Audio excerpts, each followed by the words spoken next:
Pasok sa kumpanya. Pwede po. Ito pala yung bago. Sa first CBCT to Doc Nora, no? Ano po? Ito pong anong chips na to is ano?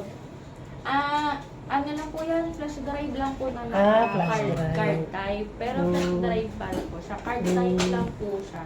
Kaso itong inyong to, nakakabasa siya ng CBCT. Yung iba po kasi, hindi. Para sana po kahit wala Kaya hindi ka po tinanong ko sa inyo kaya kung po ano magbasa. specs niya. Hindi nyo pa to na ano? Ngayon ko lang na ano doon. Okay. Hindi, Yun nag-ano po, ko pwede, nung pwede po. i5, kaso wala po. Ay, itong Hindi mali kaya lang siya po. i7 Opo, yun. Pag i7 nga Kahit po, mali laptop, hindi kaya na. pag iPhone. Yeah. Tsaka, tas ang mga RAM dapat ay kahit mga 8, 16, gano'n na dapat. Doble kasi yan, Doc, eh. Namumove pa po. Kaya sabi ko kung pwedeng i-upgrade, pwede pa i-upgrade yan. Yes, Doc. Palikod. Sige po. Or Sige, Doc. Ano nyo po, Doc Nora? Parang, Yung mga RAM, yung mga Yeah. processor, pwede pa sa yan. ano sa inyo, Pep?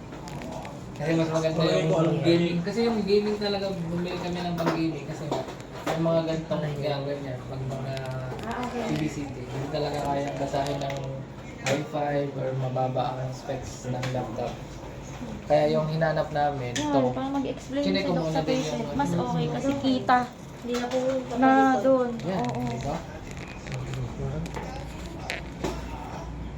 Ay, hindi nag-connect ng ano dito. Mouse. Pwede na. willing keyboard din. Mag-ano lang kayo, Doc? Bili lang kayo ng keyboard. Sa DIY. Opo, wireless. Sa ano lang siya, Doc Nora, sa Bluetooth ikino-connect. Pwede din. Apa. Ilan yung ano po dito? USB port. Amin. Ani? Yun na lang. Pag ano. Tapos nasa-save po. Pero may capacity po kayo.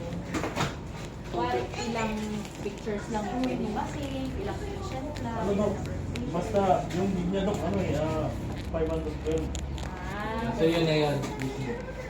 Marami na yun. Kasi Madami yung Doc. Kasi pag bibigyan lang yan pag yung mga videos.